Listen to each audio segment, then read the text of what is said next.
What is going on, everyone? Happy Saturday. Welcome to Nooners of Fire and Blood, Chapter 13, The Dying of the Dragons, better known as The Dance of the Dragons, the Blacks and the Greens. We have a fantastic panel here today, and just this chapter was short, sweet, and full of details. Copious details. Without further ado, I'll introduce my panel. Mackenzie L. Burns, how are you doing today? Ladies first, so John St. Beth. No. I found the button. I'm doing very well, John. It's a really good chapter. It's one of the shortest chapters I think in this entire book, so it's really cool, and it sets up what really more or less what the dance fully gets about, because we get hints about it, little bit of elements, but we're creeping towards what is the main event and the big event of this book in the back half as well. And I'm rambling. Yeah, very true. Very true. John St. Baptiste, how are you doing today, my friend? I'm doing well. Yeah, that describes it perfectly. Short and sweet, and full of meat. Like it's 22 pages, and it sets everything up. I don't think there's a single wasted word in this entire chapter. There might not be. That's a good point. I guess let me give a shout out here to the chat while I butcher names. Storm Still, thank you for showing up, my friend. Is it Heggy? Heggy? See, help me out in the chat. And Ben, Sly the Tank Vengeance, Choo Choo, the Jojen Train, Bran the Bearded Builder. Be careful, my friend, out there in those storms, and just be safe. We'll see you next time. Don't worry about it. Let's see, Bobby? Julian89, thank you for popping in. Bobby Catalano, how is it going? The Maester's Nook by Bobby. Ding. I need some more sound effects. Yeah, I'll get it. Whatever. What's going on, Riso? And Forrest Blurda. yeah, go ahead. See if you can pronounce names too. Bubba Husky, what's going on? You want the devil face? Go ahead and talk to him for a second. Yeah, the devil face. But yeah, thank you everybody for joining with us today. It's a lot of streams going on all the time, but here we go. What's going on, Bubba Husky, the inaugural winner of the hashtag challenge or whatever the hell you want? Oh, I can't say that. The hashtag winner of the hashtag. So Bubba, check your emails because Satan's calling you. No. For the hashtag Nanalon. It makes me think about Ace Ventura when the landlord comes up behind him. He's like, "Yes, Satan." Oh, I thought you were someone else. I can't even take myself seriously. But Forrest Blurder wants me to move so he can see the rest of the books. That would take like a 1 hour tour. A 3 hour tour. 3. Yeah, which I'm saying John should do on his channel. Like one bookshelf at a time. Just go. I'm having muscle spasm in my face. Look. Your upper lip is quivering, it looks like. I don't know what's going on here. Okay, so this chapter is really good. It starts off with the stinking rot of death and the Gangrene Council, or the Greens, and Alicent's little circle. Now, Viserys was, I guess, slowly dying. We kind of will never know. We do know he had the accident and he declined over that amount of time, but it is whispered that his Hippocras was poisoned. So, I'll let you go first, John, since it's been a while since you got to talk some fire and blood. Do you think Alicent hurried him along, possibly? You're left to wonder that. And I think it's well done because I don't think it overtly puts the ball in either court. You're just like kind of like maybe not, and and one has to take into consideration that if I remember correctly, that was said by Mushroom, and it's funny because the compiler of the book, Master Gillian, anything Mushroom says is like probably a lie. Where and we got to admit, like half of what he says is probably a lie, but I think it's really well done how it kind of leaves it up to the reader. Like, oh, did she? Did she not? Regardless, if he was slowly dying or quickly dying, he was slowly rotting while they were having these councils. No, that's a good point. They did not let even the person that found him dead get away. Kenzie, what are your thoughts on that? And yeah, you can segue into the rotting corpse as they plotted over him. Yeah, I kind of wrote down who was involved with, I guess, in the Green Council, which was Queen Alicent, her father, Otto Hightower, Christian Cole, Grandmaster Oracle, We got to Lyman talk about how Bursbury. treasonous them high towers are, right? Mm-hmm. Lyman Bursbury, Tywin Lannister, and Larys Clubfoot, as well as Maester Munchkin. They were all named to the Green Council. And you make a good point. Larry's Clubfoot, someone we're gonna have to talk about a little bit in depth as well. Mm-hmm. Do you think Allison poisoned him? I know we're supposed to think that, but we have these contradicting theories. There's a maester that they talk about here that we're not supposed to take seriously as well. It's kind of hard Yeah. because they almost discount everything we're hearing at this Mm-hmm. point, except specifically known facts. Yeah, it's kind of weird how but I guess it's almost on the side of which I guess ruler has the better council in a sense, because most of these people are named to the council, so to have a new choosing of a council would be kind of difficult, I guess, for an opposition to deal with. But the fact that the high towers are very treasonous and how pretty much there's the idea that later on in the chapter that the first bloodshed that they all agree upon is to kill Lyman Blasbury or Beesbury, sorry. Yeah, Lyman Beesbury, because he was the one to mention the Great Council of 101 and that Viserys was named king. And then in 105 AC, I believe, that's when Viserys declared Rhaenyra the heir. And he stuck with that and never changed it, going by the law. But, Allison doesn't want to hear it at that point. And Kristen Cole either threw him in the dungeons, slit his throat, or pushed, as Mushroom says, pushed him out onto the spikes. Um, Either way, he died. See, that's why we get these three contradicting stories, but we just know he died. But he was pretty much the only one that we know of to speak out. And then we have the blood pact, John. Well, the blood pact. I think it's just made very clear from the beginning of this entire chapter. This is Otto Hightower and Alicent's war. I mean, and for what?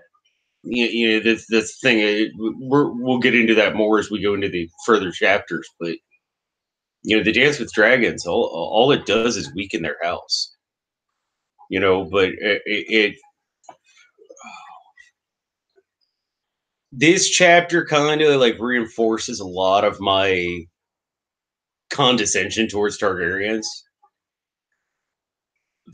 Pretty much every acting character just doesn't think shit out. But yeah, Beesbury was the one person who stood up and he said, "I took this oath. I did it." Well, nice guys finish last, or they finish first if it's a race to the bottom of the tower. Yeah, I mean, at this point too, this is where the Lannisters come up a little bit and become master of coin.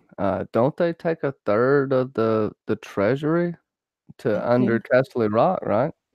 Yeah, I think so. It was. A quarter. Quarter. Okay. They quartered it.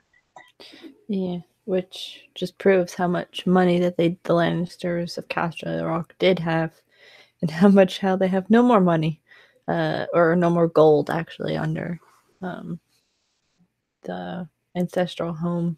So it's kind of a funny thing to kind of compare the two.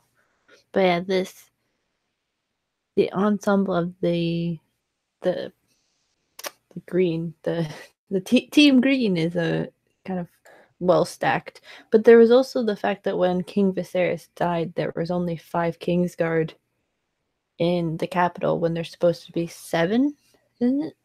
Yeah, I mean, you have, I think it's Eric, not Eric, Yeah, so who was it's at yeah, Dragonstone, and yeah. then the other one was, oh my goodness, I can't remember. So the ones that were there, or the ones that were at Kingsguard at the time, were Sir Christian, Eric Cargill, Rickard Thorne, Laurent Maybarn, Stefan Darlick, and Willis Fell, and then Eric Cargill. Yeah, Stefan Darkland's the one that I guess went away with a servant and took the crown. Uh, yeah, that's something to definitely get into. If we go back to the blood pact with Laris Clubfoot, this man's talked about as being silent all the time and just listening while Franco's mad at me. And the only thing he talks about is that this will never leave this room. Conveniently, his father and his brothers died in a fire at Harrenhal, and now he's the heir and propped up into place.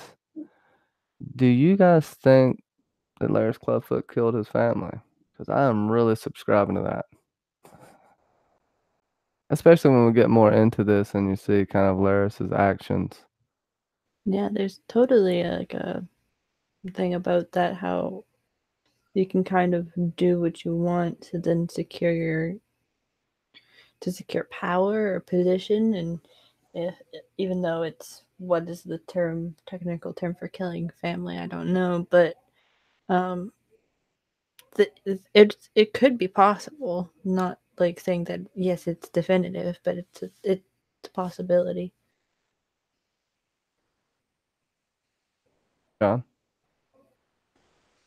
See, I think we're led to believe that, but I don't. If I were the master of whisperers, the last thing I would want is a castle and people paying attention to me and things like that. Now, he may have been that ambitious a person, but I would want to sit in the background and not be noticed. I'd want to be the real power behind the crown. Like, Well, that's a good and I'm just point. thinking the way I think, Well, but he's silent. To your point, go ahead. oh What no, was that's it. I like if I were him, I would realize that I have more power not running Harrenhal, not dealing with all this family bullshit every day. Like I have the queen's ear every moment. Like I can get what I really want done. Yeah, it's some attention, but it does take. Uh, One of his brothers was a super brute. Laris is has the club foot. He's physically challenged, and we see later. I feel like he's Littlefinger and Varys mixed, but we'll kind of get into that later as we're getting along in the chapters. We go back to everything that's going on with the King's Guard. We find out that they're trying to figure out who's going to side with them. Winterfell's not going to side with them. Storm's End is up in the air, and that's really the wild card here. And they decide to send Aemond One Eye to Storm's End to marry one of the 4 Baratheon girls. Now, Bormund has died, and I believe it. No, Boris has died, and is it Bormund? Oh my goodness, so many names. It's Yeah, it's Boris. yeah. Bormund's son. Bormund was Rayella. Ro, Ro, Was Rogar's son. Yeah. Anyways, There's all so these many names. different names. You almost have to write them down every chapter. But he was sent there for a betrothal, and then you have,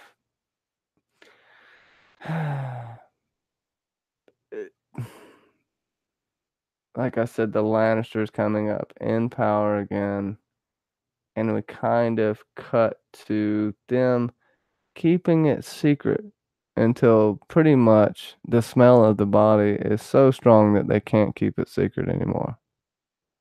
Once they do this, Aemon says some funny stuff. Uh, Aegon says some funny stuff like, "What do we?" Aemon says, "What are we supposed to do now? Bow and lick her cunny or some crap?" And then Aemon's like, Aemon doesn't even want to be king. He said he thinks that Rhaenyra should have it. Do you think that was thrown in there to make him look better, or do you think he really felt that way until he realized he was gonna possibly be beheaded, even though that would be taking it to an extreme? But yeah, go ahead, chime in, either one of y'all. I feel like maybe the idea of passing it to a female was more or less pretty progressive, but yeah, I think he didn't realize that maybe it was like a thing of I don't want it. But then realizing the repercussions of not wanting it or not being involved means that you're gonna die, probably freaked him out. But yeah, isn't it? I think it was 10 days that they didn't toll the bells for Viserys or something. It was, and then after when, uh, It was a the, long time. yeah, I think it was like 10 days they didn't ring the Yeah, bells, and 10th then day on the third moon of 129 AC. So I don't know exactly when he died. I have to go back and look. But yeah, something like that. It was, it was at least 4 to 5 days. I don't, decomp's going to get really bad by 10 days, but I don't know if we want to get into that. It's possible that it's that long, depending on the situation. Did Sure. anybody catch the allusion to the death of Tywin? So the way The that the smell body. and the rotting body and all that.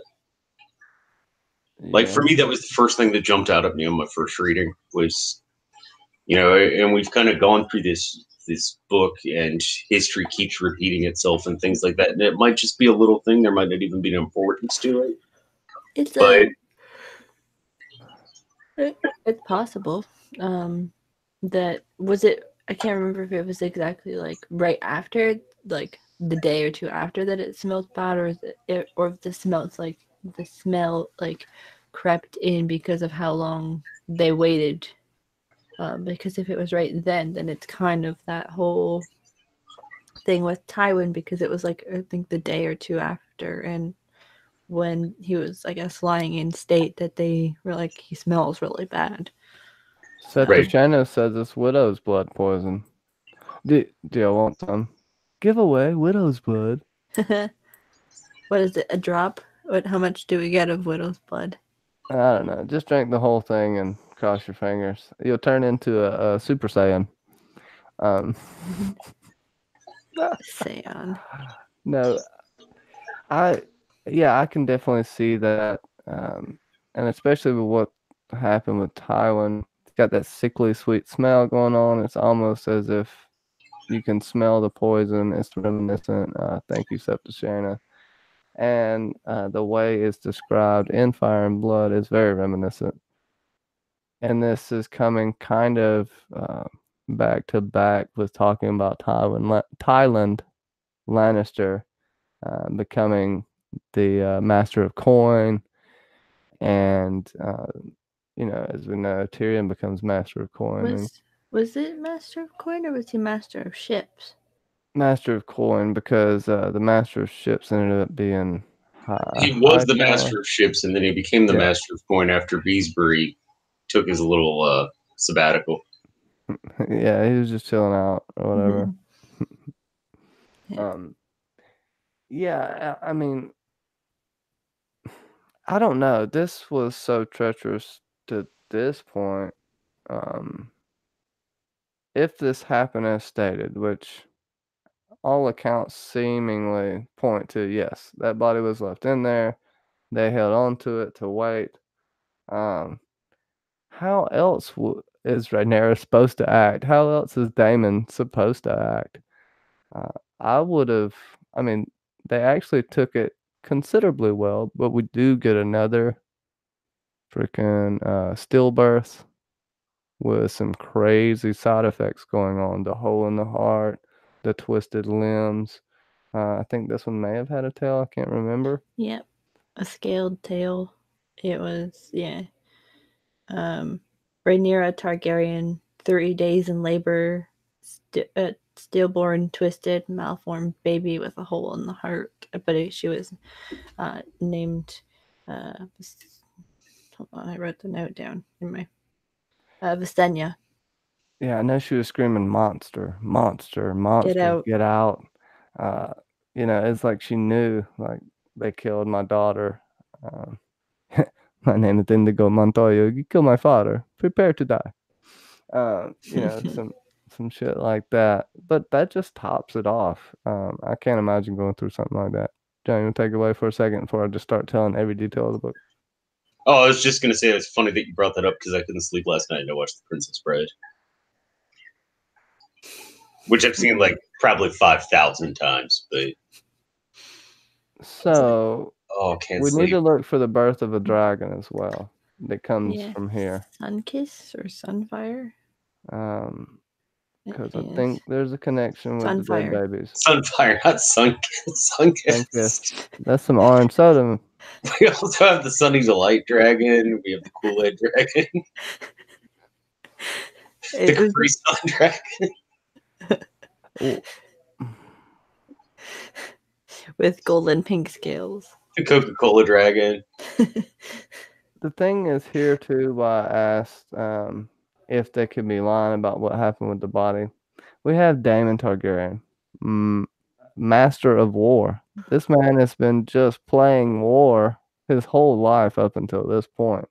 He comes up with a fantastic strategy to start off the dance. It's not implemented yet, but he has the Blackwater blocked off. He's going to gather alliances with White Harbor, the Vale, the North, Storm's End.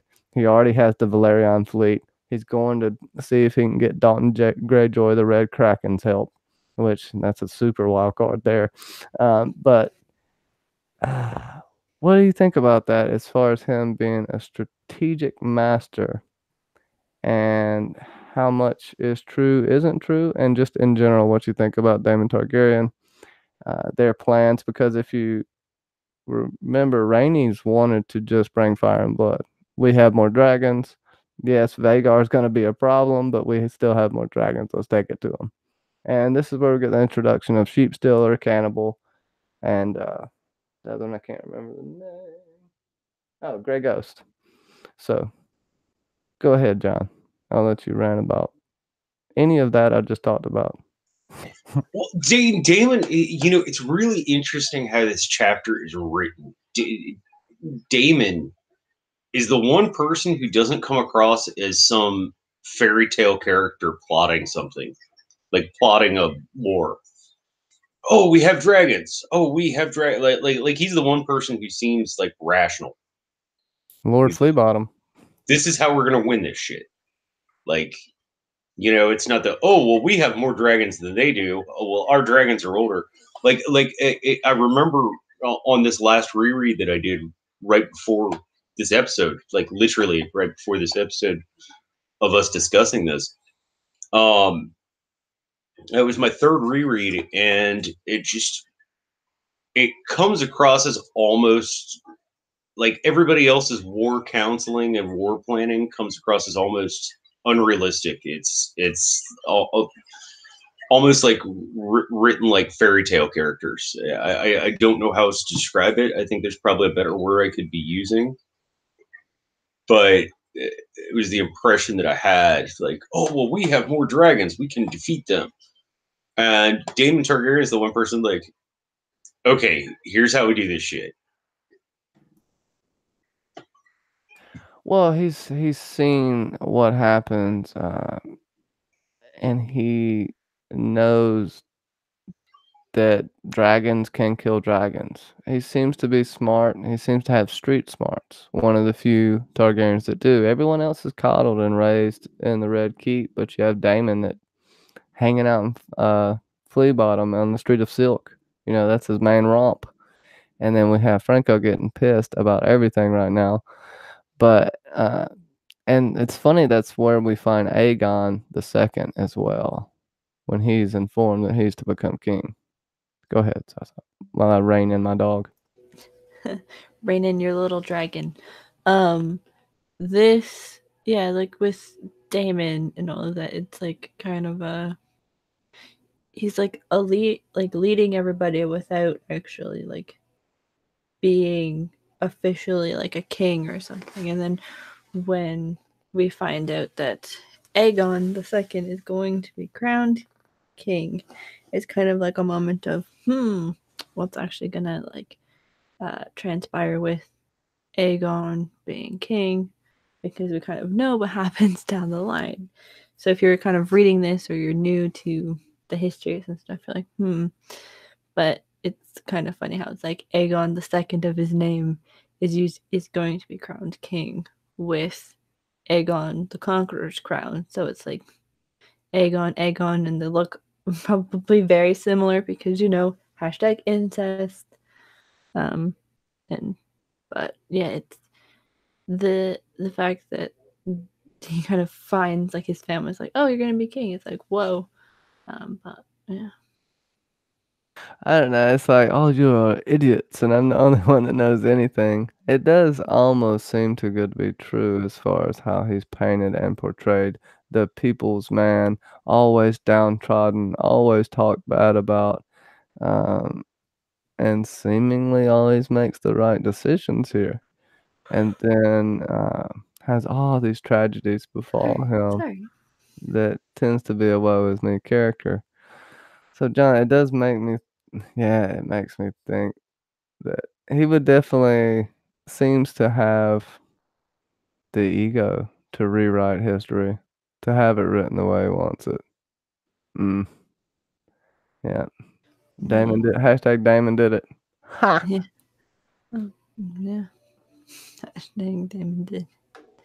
But I think also, like I can go along that route. I can also go along the route that Kenzie was kind of talking about. Like, all the other Targaryens are like these coddled little birds that live in cages, and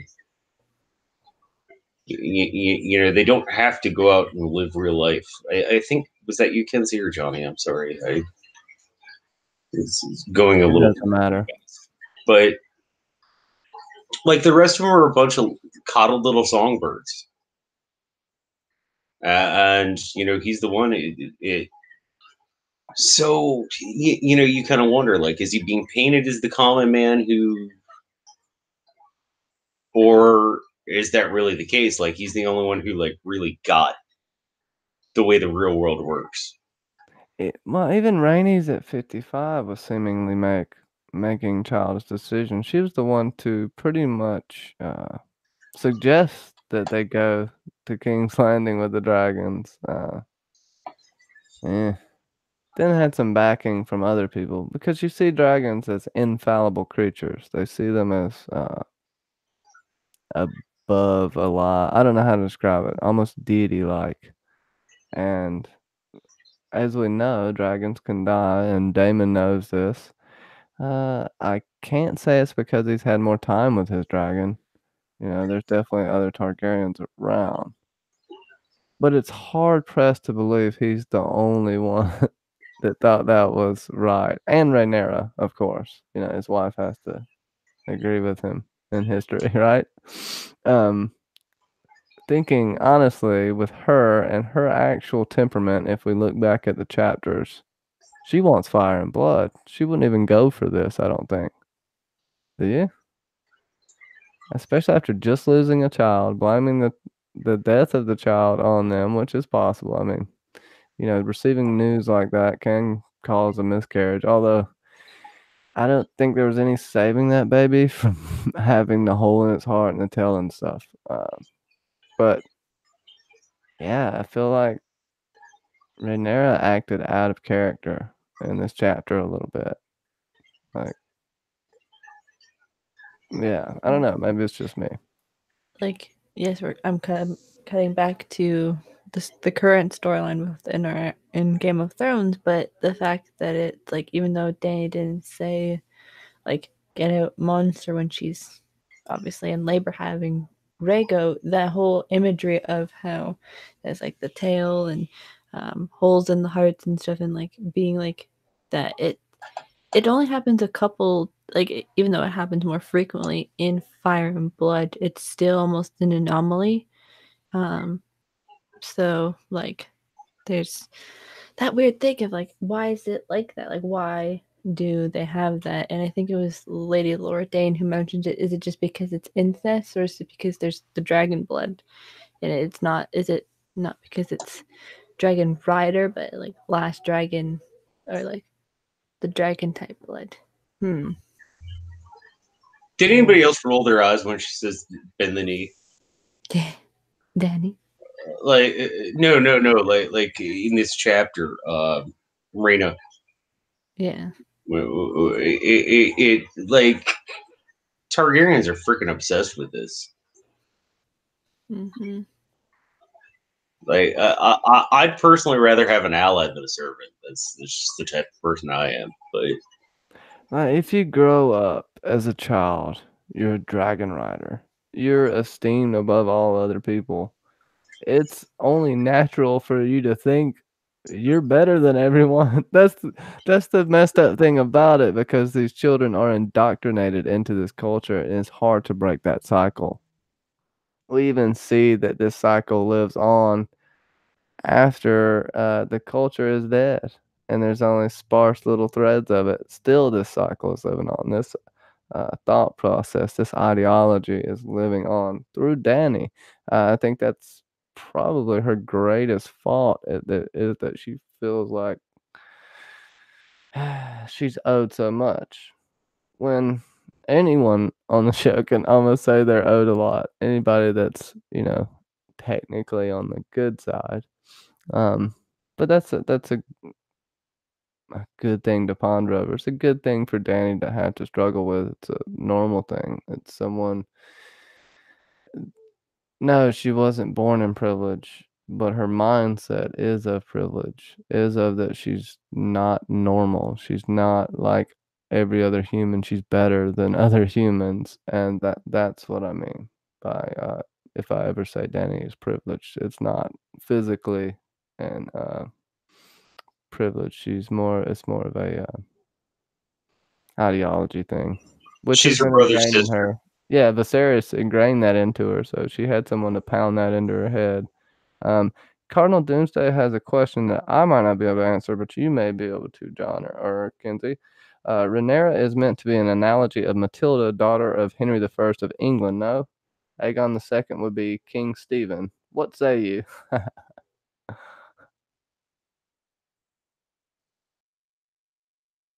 Okay, so I took British history 24 years ago, so it's been a minute.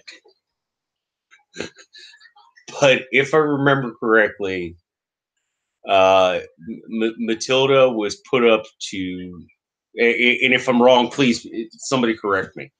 Was put up to be the heir to the throne and wasn't, and Stephen did not want the job, but was kind of shoehorned into it. Um, which he didn't want. He was like, technically I'm like third or fourth in line for succession, so I wasn't expecting this, and I just like, don't mind me, I'm just doing my thing. And Cardinal, you're hitting me hard here, man. It's been a minute since I took British history.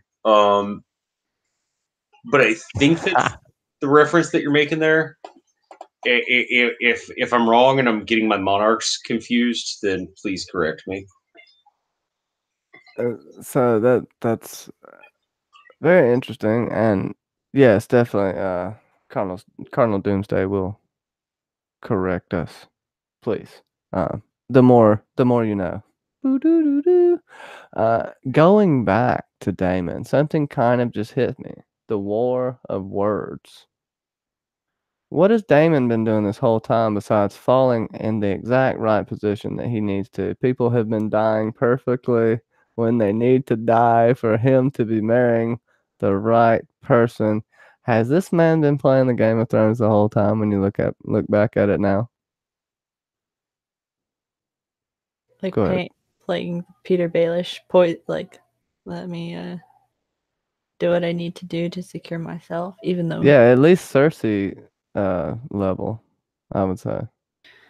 yeah, it's possible. Like it's not out there to not think that there's some sort of selfish motivation because you can kind of hide behind it, especially because it is like, what is it now? Probably third hand accounts because it's rewritten over and over and over again, kind of. So, Third hand and 3 generations. mm-hmm. No, more than 3 generations, because no, we're talking like almost 150 years. But yeah, definitely third hand accounts. It is actually, if I remember correctly, is referenced in the chapter. Yeah, it's written by a maester that copied it from a maester that died, but the maester that wrote it is known to be a liar and to make grandiose stories. And then you have mushroom mixed in there, and then another. Is it Septon? What's the Septon's name that's with them right now? Gadaris? Gadaris? How do you say that? That's the one that's with Rhaenyra. Is that the other one that's recording stuff? It's hard to decipher it sometimes. I believe Mushroom more than anybody. I feel like I do, but then you have some people say, well, I mean, Mushroom is secondhand as well. Accounts that are written. So it's, but I do tend to believe mushroom stories seem more believable and it fits more with the motif of how a Song of Ice and Fire works and what happens. So I do kind of agree with you there. I think there's some things we can throw out. Uh, I think Kristen Cole throwing Beesbury on the spikes. I think that didn't happen. There's some things you can deduce when maybe mushroom's not there. Um, Are we going to address the real elephant in the corner though? Is Mushroom's member 3 times the size of the Kings? I don't know if that's an elephant in the corner. It might be a sloth or something of that nature. Um, hashtag helmet head. So Sorry, I couldn't help myself, Johnny. John derailed me here. I laughed out loud when I read that in the book. Like I was literally sitting there and laughed out loud. Like I think I was like on the bus or something like that. And people looked at me like very strange. So I distinctly remember. What? I'll just kind of try to put this back on track. What do you think about Sorry, John. Rhaenyra? Sorry. What do you That was think my about one joke for Rhaenyra this episode. sending her 2 sons to treat with both Winterfell? Send was it Luke went to Lucaris went to Storm's End, right? And then Jacaerys went to Winterfell, uh, White Harbor, and the Vale. What do you think about that decision? Because I believe what were they, 13 and 13 and 15? 14. 13 and 14. 13 and 14. Uh, what do you feel about that decision? Now, the kids do make a good point. I think it's Lucaris that says they all call us strongs, but when they see us on Dragonback, they'll know that for a lie. Very good point. Very good point. Go ahead.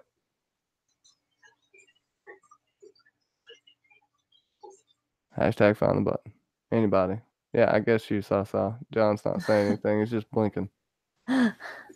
Yeah, the kind of, well, it's that whole thing of spreading the it's the or like trying to capture as much areas of the Seven Kingdoms as you can, to put these, I guess you could say, young royals in this position is kind of a like a funny thing to do, but also it's just like it makes sort of sense that they're sent off to do this.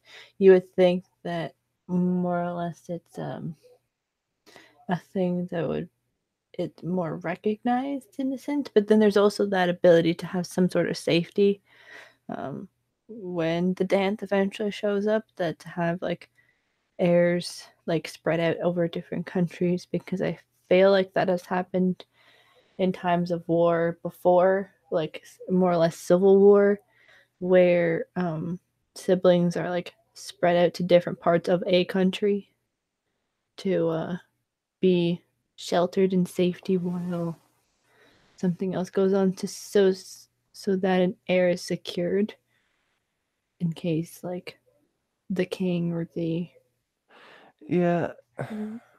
I mean, too, you can also look at it as they're separating their power a little bit, but there are some reserve dragons at Dragonstone. They don't really have to worry about being invaded there. And to Doomsday's point, I think she was talked into that decision by Damon. There's no way that she would. She just lost a child. There's no way it would be that easy as it went in the books for her to give up and just say, okay, you can go. Seemed to go over a little easy. I think there's a little struggle, a little strife there. That's why I feel like Damon is slightly buttered up, even though I do love his character. It's so fun to read about. I believe it is slightly buttered up, and he is romanticized. Some of his misdeeds are not really shown, or they're given excuses. But yeah, go ahead on whatever tangent I went off on because I lost myself in my own head. No, you have a really good point. Jaehaerys's misdeeds are always given excuses too. Um, and I think that's part of the brilliance of this book is that it's written from a very biased author. I think that's a lot of what makes this such a good read is because you're sitting here and you're like, I don't know, but yeah, like the thing with sending the kids off with their dragons, like Targaryens are great at the propaganda machine. They're really that's how they held their power is the propaganda machine, and I think that's shown pretty well there. It's like, yeah, you're just 13 and 14, but yeah, go ahead and hop on that dragon and scare the shit out of these people. What's funny is Boris Baratheon don't give a shit. Later, he don't give jack shit. Two shits about the dragon, but it does make sense. What are you gonna say? No? Looking down the gullet of a fire-breathing giant wyvern. Sorry for the shade there, but um, yeah, I think it was an interesting move for sure. The Cargill brothers, the famous romanticized twin brothers that were in the Kingsguard that said farewell to each other. Yeah, I think there was a ballad playing when they stabbed each other in the stairwell. Um, what do you think about that, Sasa? Do you think that is buttered up? Or do you think that's true? I do think that a lot of this could be true with twins. Now they could hate the hell out of each other, but everything leading up to this didn't seem as if they hated one another. Sorry, there's noise. Sorry about the It's noise okay. going on in the background. Um, yeah, there is that weird thing with twins. Like, it's more or less identical, or Siamese twins, where pretty much sometimes if one dies a couple hours later, another one die, or like a time period later, the other one dies. So, and it could be, as even though it's not like written, we don't know too much about these twins. Like they could kind of be like Jamie and Cersei in the aspect of if one dies, the other one goes down with them too. Like or it's like if I kill you, well, I can't survive, so you kill me. So it's like so they each have their own sort of accomplice to their own, not accomplice, but like they've had their own that like the one person can't be charged with the other's murder or whatever. It's like if they both die at the same time, it's like I don't know. It's kind of hard, but I feel like it could be just a thing just to make us go, huh? But it's possible that that actually happened.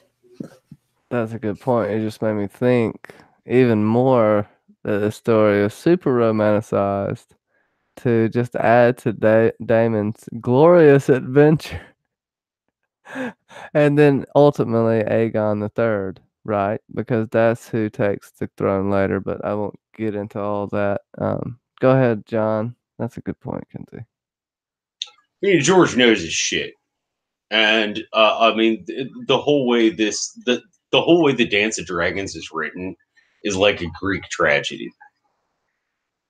It really is. Everyone has this almost preordained suffering that they're going to inflict on those who they love, and eventually on themselves.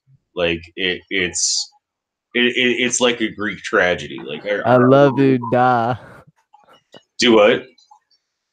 I love you. Hurry up and die. That's how a lot of Greek tragedy is. I love you. Hurry up and die.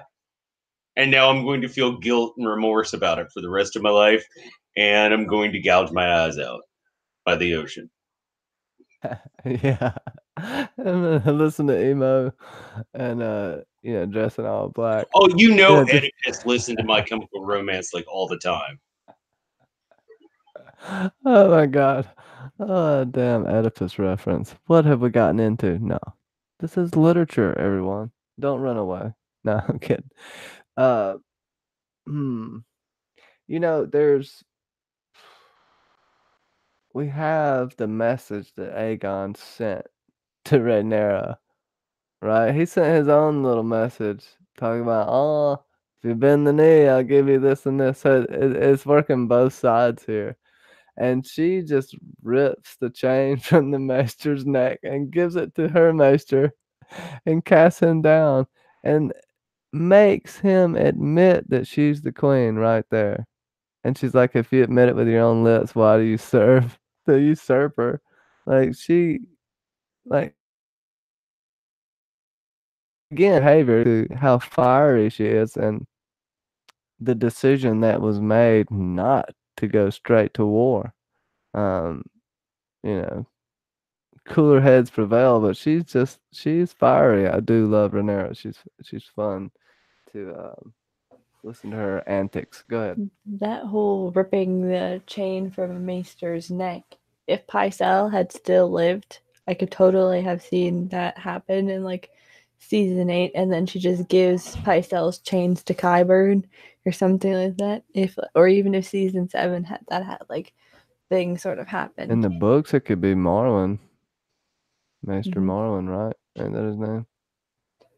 I think so. But yeah, that's such like that sounds like such like a Cersei thing. Like Jon or Daenerys try to send her a raven to be like bend the knee or I'm coming after you sort of thing, and then she just takes it out on a maester. Yeah, it's kind of funny, but it's also like dramatic as well because what would you not expect? Like most of these Targaryen queens and kings are kind of hotheads, minus the one or two, um, in usually in a generation that are calm. So Yeah, I mean, even Rhaenys, uh, in her later years at this point was fiery as hell. She was ready to go. So, hmm. John, what you think about that? And is there anything from the chapter you would like to talk about right now? We'll go I'll back a just little bet bit. I think what Kenzie brought up really, kind of reiterates that every one or two every generation, one or two people are painted well, and that's the painting with the brush. Like I said it before, but I think part of the brilliance of this book is that it's not an unbiased recording. Maester Gillian is like the biggest Jaehaerys fanboy of all time, and he has like Jaehaerys porn hanging up on his wall. He's it's it's it's Harrison really well clown done from a makeup. writing perspective. I'm sorry, what? I just said Harrison clown makeup.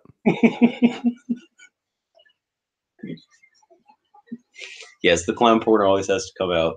And it bounces around too. You'll see some chapters that seem almost verbatim true. And this one that seems fluffed up, but there are definite truths here. But you get examples with the 3 stories of how Lyman Beesbury died. Bzz. And, it's really fun short chapter. A lot here too. We do find out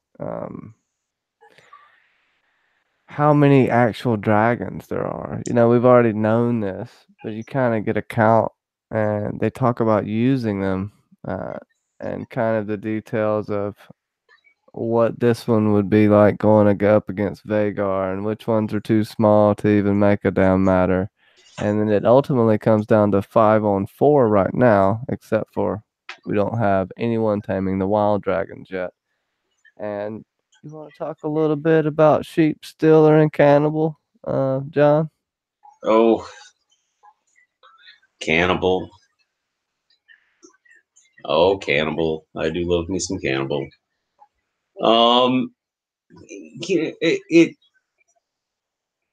It brings up the fact that there are wild dragons. Like, these dragons got out. They got away from the Targaryen fist, and they're just like doing their own thing. Like, hey, I'm just chilling here, eating sheep or eating dragons or Hashtag Targaryen Fist. You really get more than anything. And it just struck me. You feel for the dragons. Like, they're getting talked. These are like living, essentially thinking, living creatures, and they're getting talked about like their ballista or some machine or. They're the only other thing on the planet that eats cooked meat, that has to eat cooked meat, basically. You know, it's and that's a sign of intelligence. That's one reason why we have more nutrients and our brains are allowed to grow, is because all the nutrients in cooked food. Supposedly, some cavemen were sitting around and lightning struck while a deer was dead and it caught on fire and accidentally cooked it. No, it probably did happen where they found a burnt carcass and started eating that. And then you have shellfish thrown in. See, I'm going on a tangent about the history of man here. But go ahead, Southside, and take me off. What's up, Rod? Damn it. I just like saying that. Yeah. How's it going, bud? Yeah, the this entire chapter and this entire book, kind of, you feel for the dragons, because obviously in the main storyline we do have 3, but they're not they're not really as diverse as the dragons that are presented in Fire and Blood. Like, you got Silverwing, and you got Meraxes, Vagar, and Balerion, and now you get Even Tessarion. yeah, Therion, Sunfire, or whatever. Like, all of these different dragons that have all these different personalities and different looks. Like, it's not to push down Danny's dragons or whatever, but there's stereotypical kind of colors of dragons, like a cream colored dragon, a green dragon, and a black and red dragon. Like, those are more like stereotypical, like a pink dragon, or like a blue and like an icy blue dragon, like the ones that we get in these Cobalt chapters. and Copper is one of them. I think that's Tessarion. Then you have like a light blue and something with silver. Silverwing's still out there too. Was Yeah. something that I was like, oh, I forgot Silverwing's still around. Yeah, like Silver Ring, like all of these different dragons have all of these different personalities but different looks. Um, and obviously we haven't, and I don't think we ever really will explore Danny's dragon's personalities besides Drogon.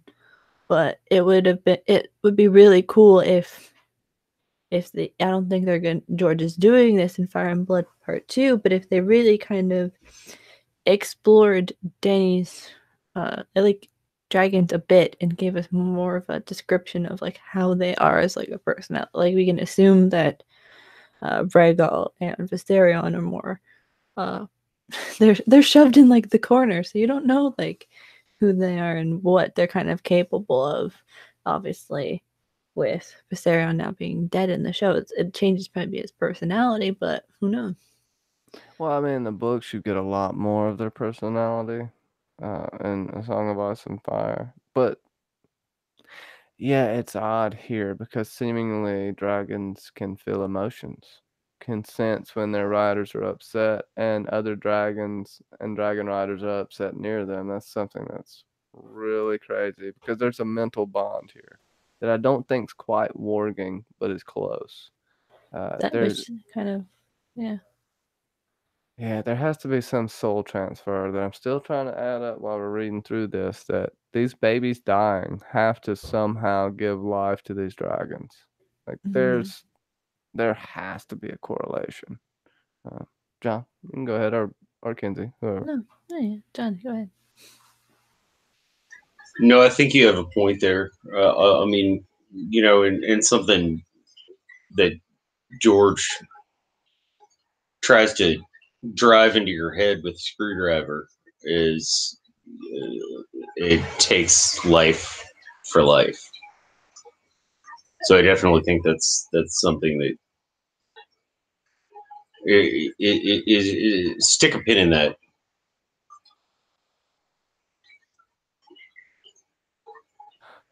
Jordy, what's up, man? He just popped in and said, "Oh shit, what's up?" Yeah, life for a life. That I mean, it's true. Why have the dragon's eggs never hatched? Is it just because they need to be warm? We have plenty of dragon's eggs being warm, but we have these spurts and flurries of clutches being laid, and not all these clutches hatch. Some of the dragons that hatch are sickly as well, which we only see this once or twice, and it's almost like they don't want to mention it.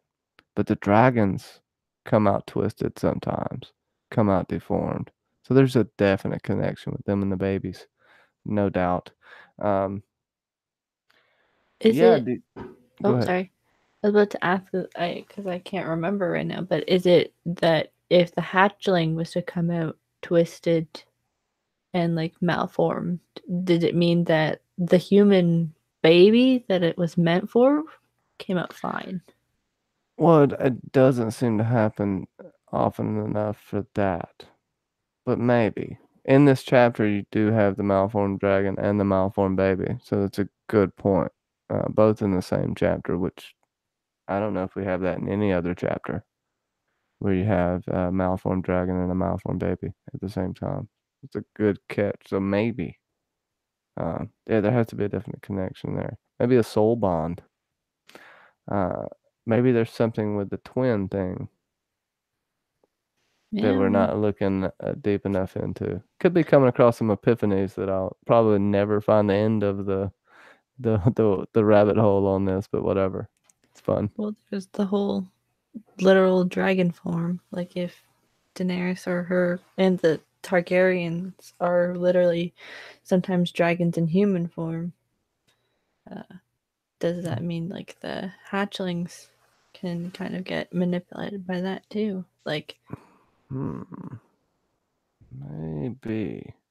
Uh, yeah. I mean, and Claire Gray brings up something. Yeah. I don't know. She brings up something too about Quentin. You know, he thought he had dragon's blood. If he dies, does that mean we're gonna get a new dragon? Honestly, I do think we're gonna see another dragon in A Song of Ice and Fire, especially after reading this. John, your comments about the wild dragons. We have it right here in front of us. Wild dragons. Nobody talks a lot about this. Now, everybody's like, oh, there's these big wild dragons. Why wouldn't we see them everywhere? No one saw Balerion the Black Dread for a whole freaking year because he didn't want to be seen. These things are smart. They hide in caves. They are, what do you call it? Ambush predators as well. So they're gonna hide. You're not gonna see them. It's like looking.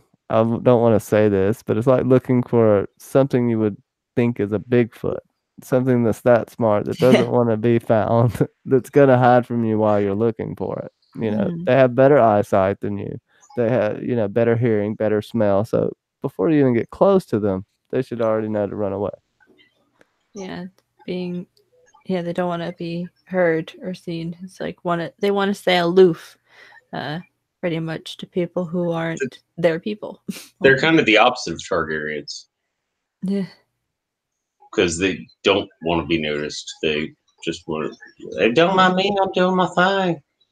yeah, hide in a corner while everybody's like, "Look at me! Look at me! Look at me! Look at me!" Right? Instead of like, which,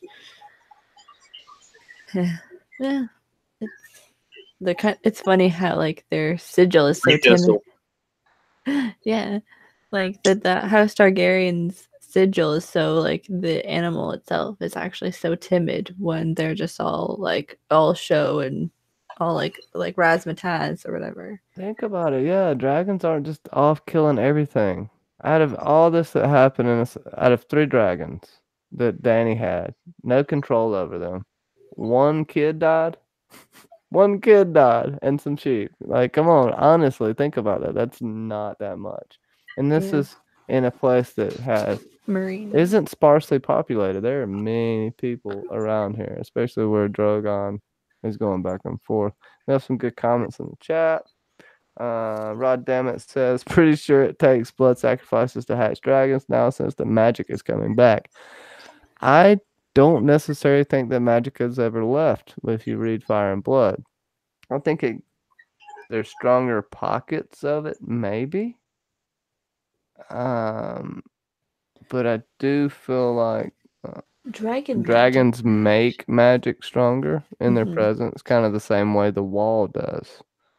Yeah, dragon magic. Probably it was laying dormant. It wasn't like Yeah. gone forever. It was just more or less maybe laying dormant while like the last dragons had been dying out before the main story.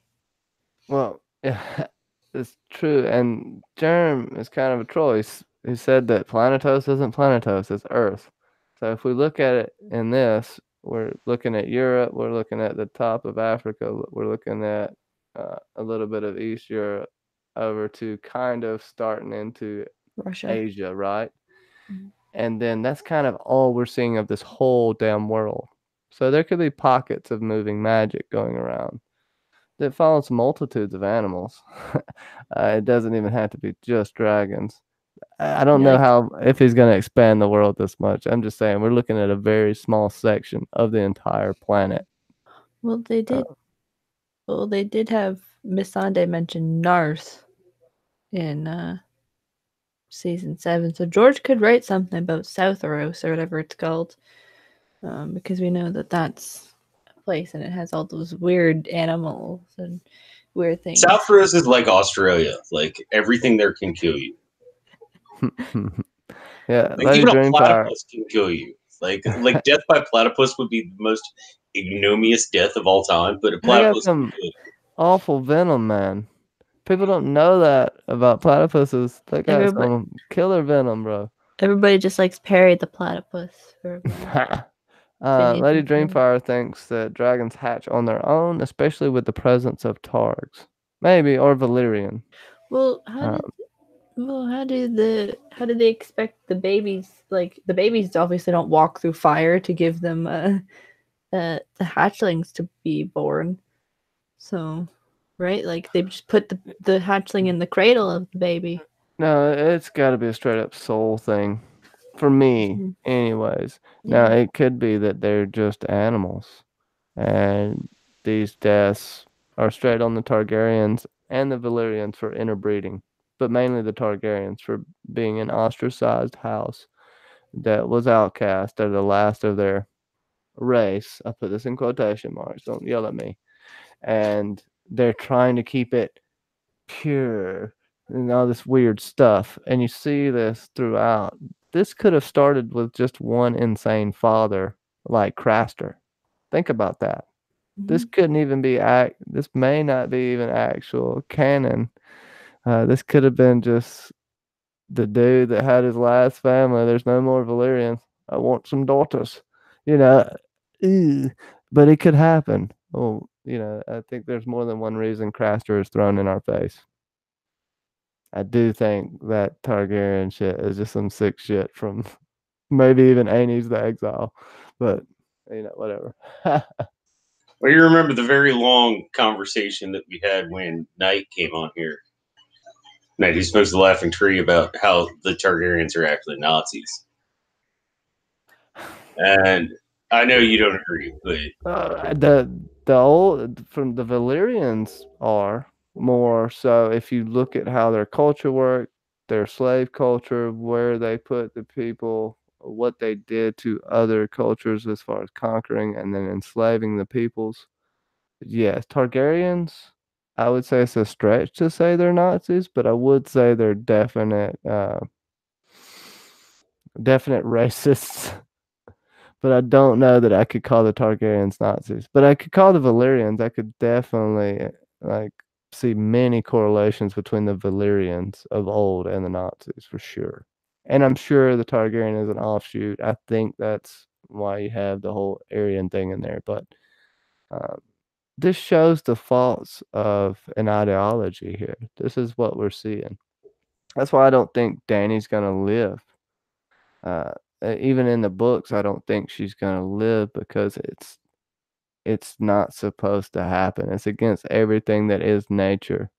The more you interbreed, you're just gonna kill your species off and like fuck your DNA strands up hardcore to where it's broken pieces of you got a half a piece of DNA here, half a piece of DNA there. You're coming out with a foot coming out of your forehead.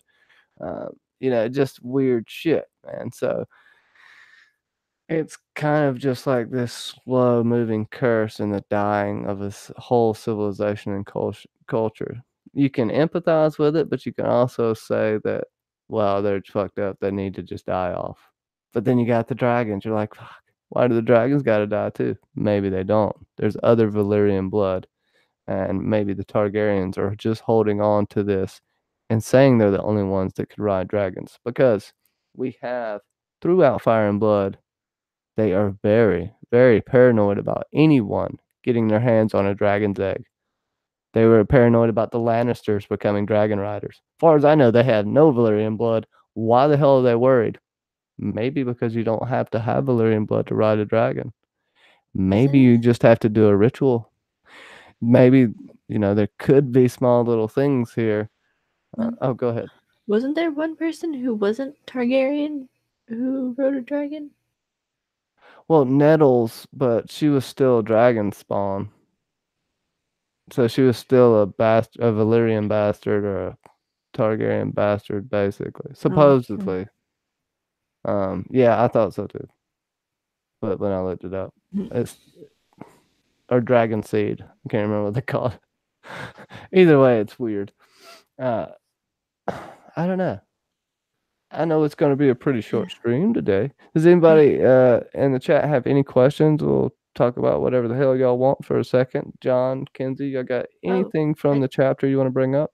I thought this kind of quote was kind of cool. I can't remember who exactly said it, but I wrote it down, and it was 7, save this realm if we seat a bastard on the throne. So then it's talking about like when they're trying to figure out who exactly they wanted to put on the throne, if it was a Blackfire or if it was a Target or what would be becoming the Blackfires. Was it Lannister? Oh my goodness. It wasn't Club. Oh, it's Otto Hightower. That's who Mhm. said it. Yeah, so that's a kind of a funny thing to like be like 7 save us if a bastard shows up on the throne, and it's well, we kind of know how that kind of ends in the main story, but not really in the or not at this point in Fire and Blood, anyways. If that happened, Well, I can't remember. technically a bastard. Not a bastard. Well, I mean, it's not a bastard, but it depends how you want to look at it. But Aegon the Third was Daemon's child, Daemon and Rhaenyra's child. Still, his three brothers are bastards. So if are possible bastards, I'm sorry. They look strong though. They're very Yeah. strong young boys. Joffrey. Yeah, and yeah, the idea too of like how if I can't remember which one it was. Was it?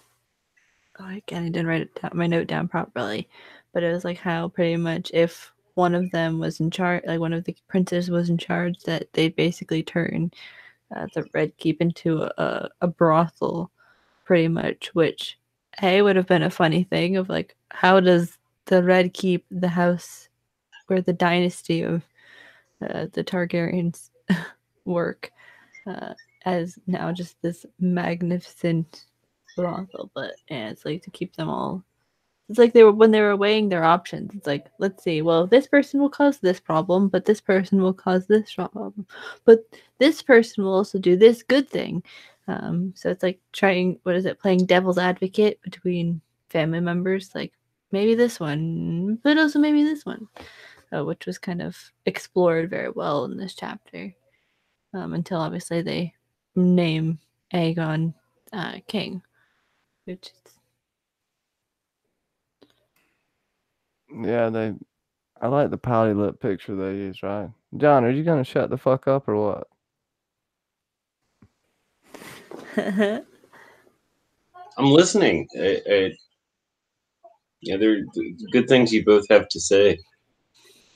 I've shared pretty much everything I have to. The one thing I want to get back to is my one final point is this is Otto and Alicent's war, and they're the cause of it. They're the reason it happens, and they're the reason that all the dragons are dead. I very strongly feel that. Very poorly thought out.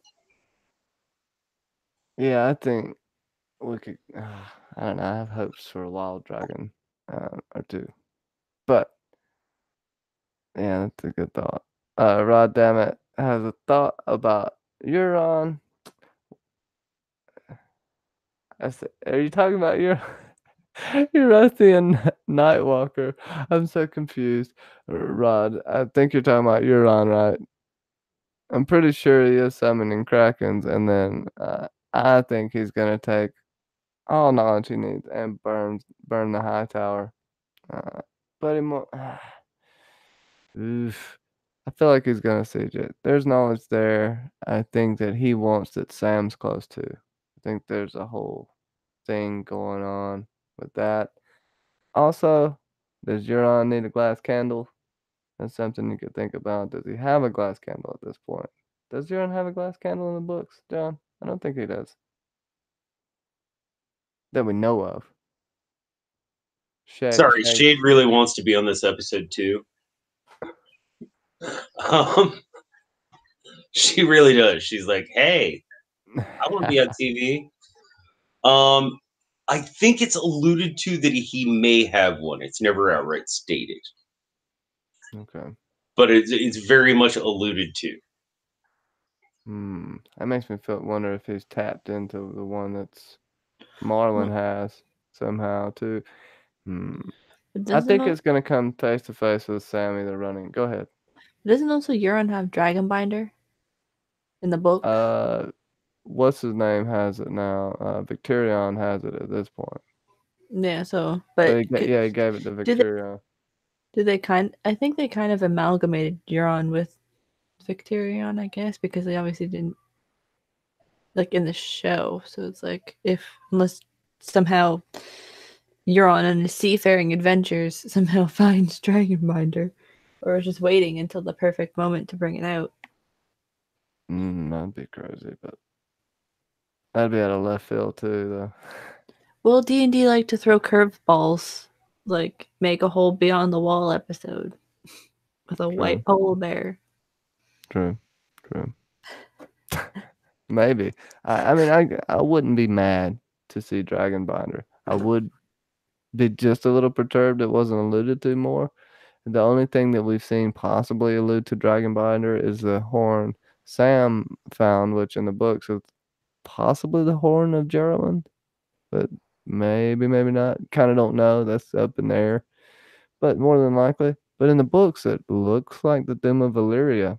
Not looks like, it is the Doom of Valyria on the end of the horn. So, and Sam still has that pouch. So maybe that horn would just like fall out of his bag and Brandon be like, you need that, Sam. Blow it to win. I don't know. But Yeah. something could happen Sam, possibly. you need to blow that horn. What's up, Entertainment Hacker? How's it going, buddy? John, you said all you wanted to say. Why don't you tell people where the hell they can find you and don't talk too much? Sorry, I'm kind of quiet today.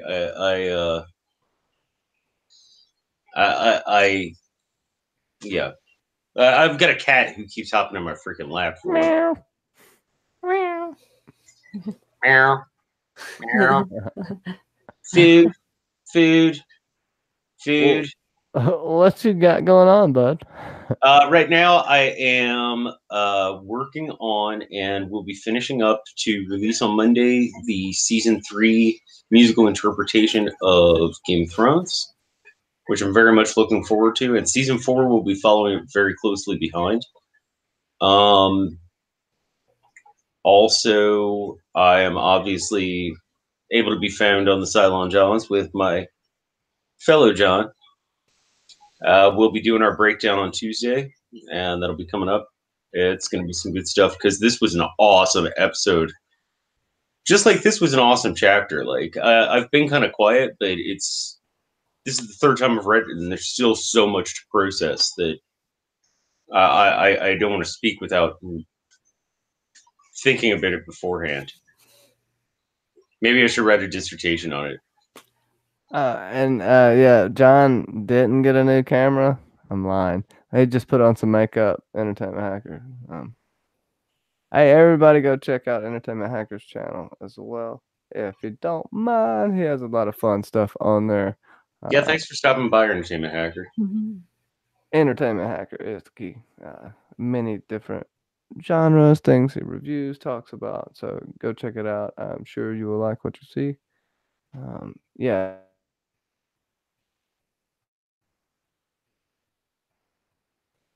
Which are fantastic. His insight is